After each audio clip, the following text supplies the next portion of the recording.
बच्चों नमस्कार। शिवाजी की पाठशाला में आपका स्वागत है। बच्चों आज मैं कक्षा 8 rainbow lesson number 5 play things एक बहुत ही बेहतरीन पोइम की एक्सप्लेनेशन आपके सामने करने जा रहा हूँ। उसका हिंदी अनुवाद आपके सामने करने जा रहा हूँ।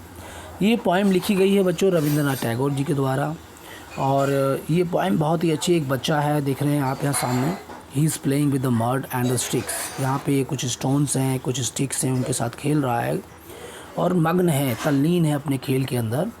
और यहाँ ये रविंद्रनाथ टैगोर जी देख रहे हैं इस बच्चे को। He is watching this child and प्लाइंग with the sticks and on this occasion and he wrote a poem that is a play things, यानी कि चीज़ों के साथ खेलना, यानी चीज़ों के साथ खेलना। प्ले थिंग्स मतलब चीज़ों के साथ खेलते हैं ना बच्चे, तो इन्होंने पोएम का नाम ही रख दिया। और ये पोएम जो है, this poem is written by Rabindranath Tagore. देखिए रविंद्रनाथ टैगोर जी के द्वारा लिखी गई है ये पोएम। ठीक है, तो चलिए स्टार्ट करते हैं, इसकी हिंदी अनुवाद करते हैं आपके सामने, और आपके सामने एक बेहतर कोशिश करेंगे हम हिंदी अनुवाद करने की। देखिए लिखा है यहाँ पे, कुछ लाइनें पढ़ते हैं पहले, उसके बाद करते हैं। Child how happy you are sitting in the dust. Rabindranath Tagore ji क्या कह रहे हैं? Child how happy you are sitting in the dust playing with a broken twig all the morning। कहते हैं बच्चे, हाउ हैप्पी कितने खुश हो तुम, हाउ हैप्पी यू आर तुम कितने खुश हो, sitting in the mud, sitting in the dust, dust मतलब मिट्टी के अंदर बैठे हुए तुम कितने खुश हो। बच्चे, चाइल्ड बच्चे, how happy you are sitting in the dust तुम कितने खुश हो मिट्टी में बैठे हुए। Playing with a broken twig all the morning, playing खेलते हुए किसके साथ? ब्रोकन ट्विग यानी कि टूटी हुई टहनियों के साथ खेलते हुए पूरी सुबह से, यानी ऑल द मॉर्निंग मतलब सुबह से टूटी हुई टहनियों के साथ खेलते हुए तुम कितने, playing with broken twigs all the morning, मतलब ये दोनों लाइन एक साथ हैं बच्चों। यानी कि child how happy you are sitting in the dust, बच्चे तुम कितने खुश हो मिट्टी में बैठे हुए, और प्लेइंग यानी खेलते हुए किसके साथ?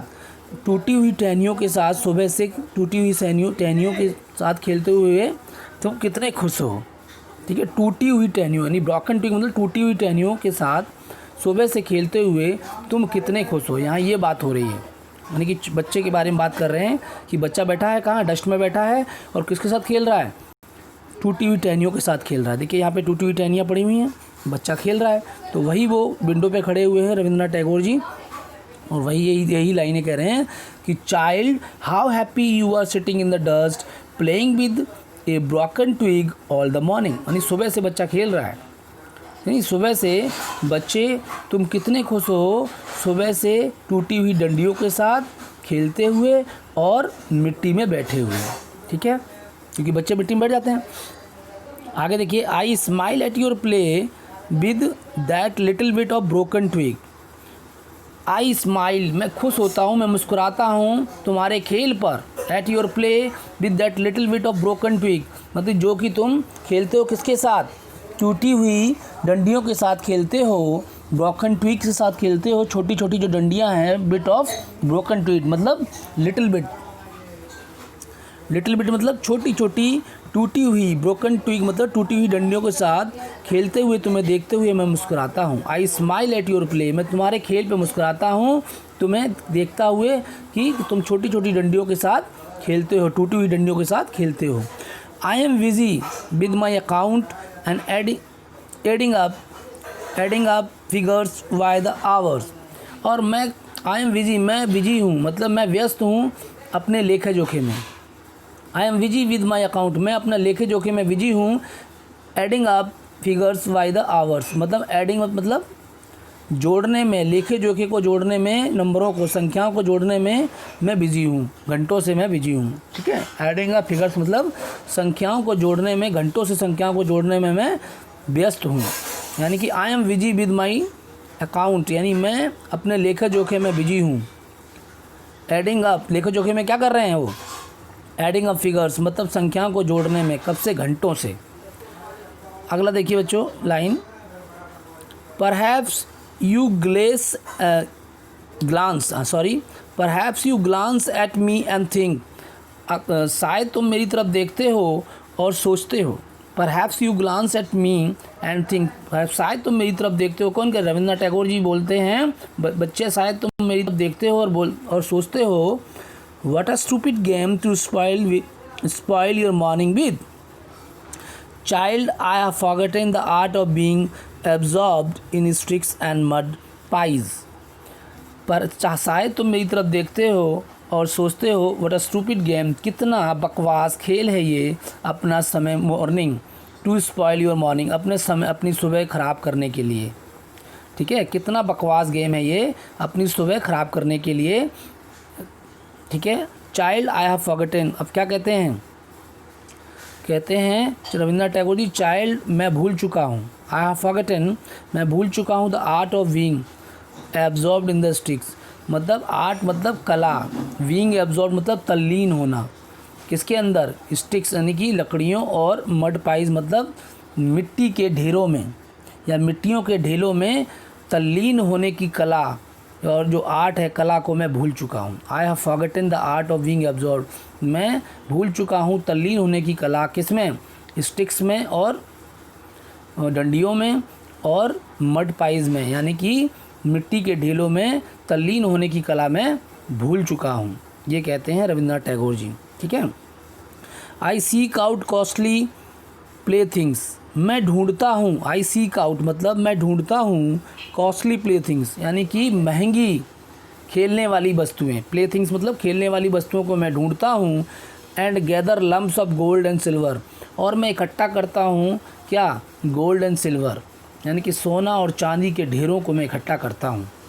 लम्प्स मतलब ढेर, बहुत जो ढेर होते हैं ना, लम्प्स बोलते हैं, of gold and silver, silver यानी कि सोने और चांदी के ढेरों को मैं इकट्ठा करता हूँ। With what ever you find you create your glad game and I spend both my time and my strength. अब बच्चे से क्या कहते हैं, with what ever you find, जो भी तुमको मिलता है, you create your glad game, तुम अपनी खुशी की गेम, तुम अपनी खुशी की गेम बना लेते हो, यानी कि you create your glad game मतलब तुम अपनी खुशी की गेम बना लेते हो। गेम मतलब क्या, खेल बना लेते हो जो भी तुमको मिलता है।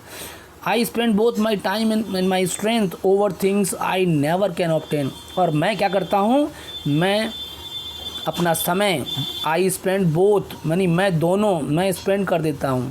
ठीक है, स्पेंड मतलब मैं लगा देता हूँ, स्पेंड का मतलब होता है कि किसी समय को व्यस्त, किसी चीज़ के ऊपर लगा देना, समय को लगा देना।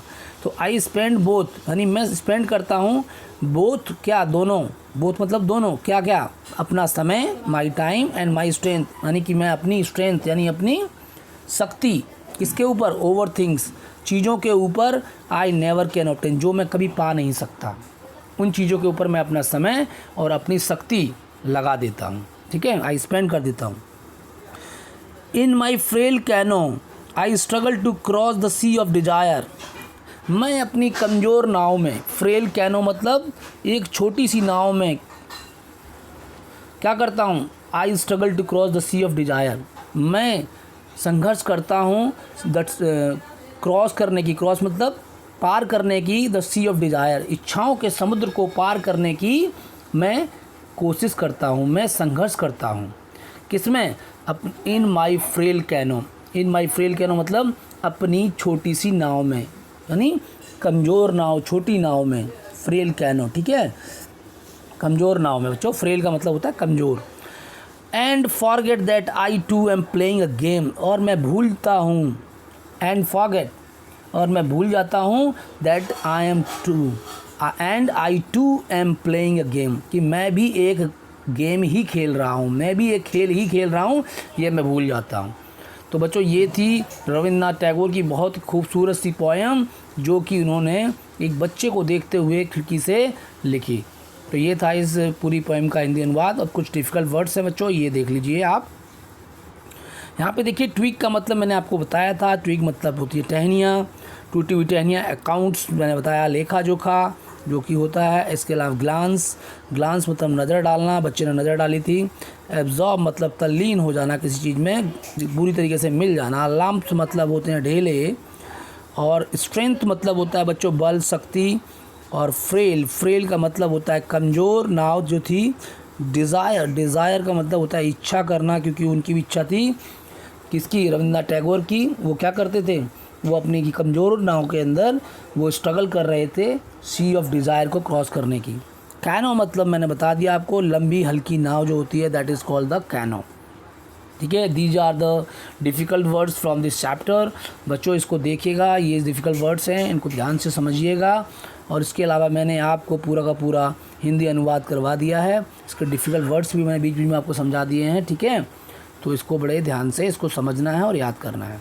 चलिए नेक्स्ट लेक्चर में मैं आपके इसके कॉम्प्रिहेंशन क्वेश्चंस, वर्ड पावर और लेट डिस्कस एंड राइट ये आपको करवा दूंगा। ठीक है, आज के लिए इतना बहुत है बच्चों। Thank you very much for watching this video.